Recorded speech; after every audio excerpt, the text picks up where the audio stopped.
Have you ever wondered why we experience sadness? Is it a flaw in our human design, or does it serve a purpose?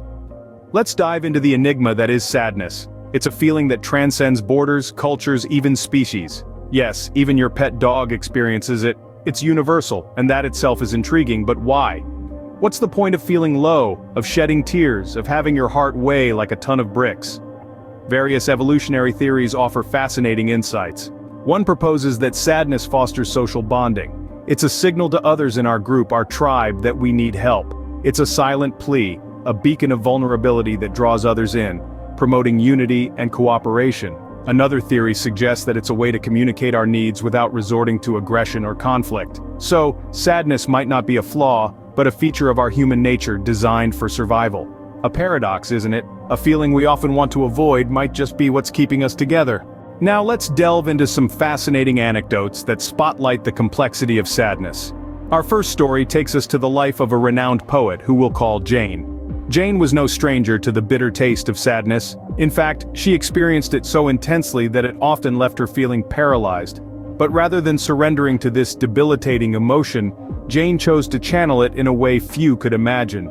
She began to pen down her feelings, her struggles, her darkest moments. What was once a coping mechanism soon turned into a passion.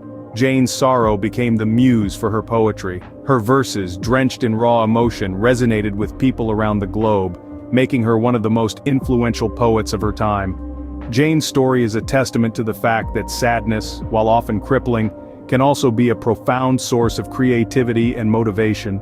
Now, let's turn the page to a different story, a story of unity and resilience born out of collective grief.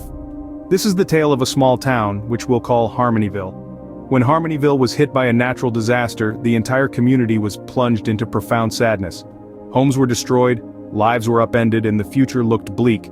But in the face of this collective sorrow, something remarkable happened. The townsfolk of Harmonyville came together like never before. They shared their grief, comforted each other, and began the painstaking process of rebuilding their lives.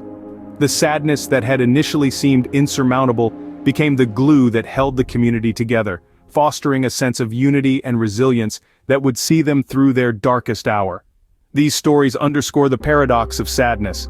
It can be a source of both pain and strength. Now you might be wondering, what's happening in our brain when we're sad? Well, let's dive into the fascinating world of neurology. Our brain has several regions that play a role in our emotions, including sadness. The amygdala, for instance, is responsible for our emotional responses, while the hippocampus stores these emotional experiences as memories. When we're sad, neurotransmitters like serotonin and dopamine, often called happy chemicals, take a nosedive. This results in a gloomy mood. But here's the catch. Sadness isn't just an emotional experience, it also has physical effects. Prolonged, intense sadness can lead to sleep disturbances, appetite changes, and even weaken our immune system. But remember, it's okay to feel sad sometimes. It's a natural human emotion. However, if the sadness is chronic and overwhelming, it might be a sign of depression. This is when professional help is essential. So while occasional sadness is a part of life, chronic, overwhelming sadness is a sign that something is amiss. So, what can we take away from all this information about sadness? It's a complex emotion with a paradoxical nature. It can be a signal, a warning light, that something in our lives needs to change. It's a part of our evolutionary toolkit, potentially helping our ancestors survive by promoting social bonding and empathy. In the stories we've shared, we've seen how sadness can inspire profound insights and even spur creativity. But we've also seen its darker side, how it can consume us if left unchecked. The science behind sadness is intricate, involving a delicate dance of neurotransmitters and brain regions. It's a normal part of the human experience. Yet, when sadness becomes prolonged and intense, it can morph into something more serious.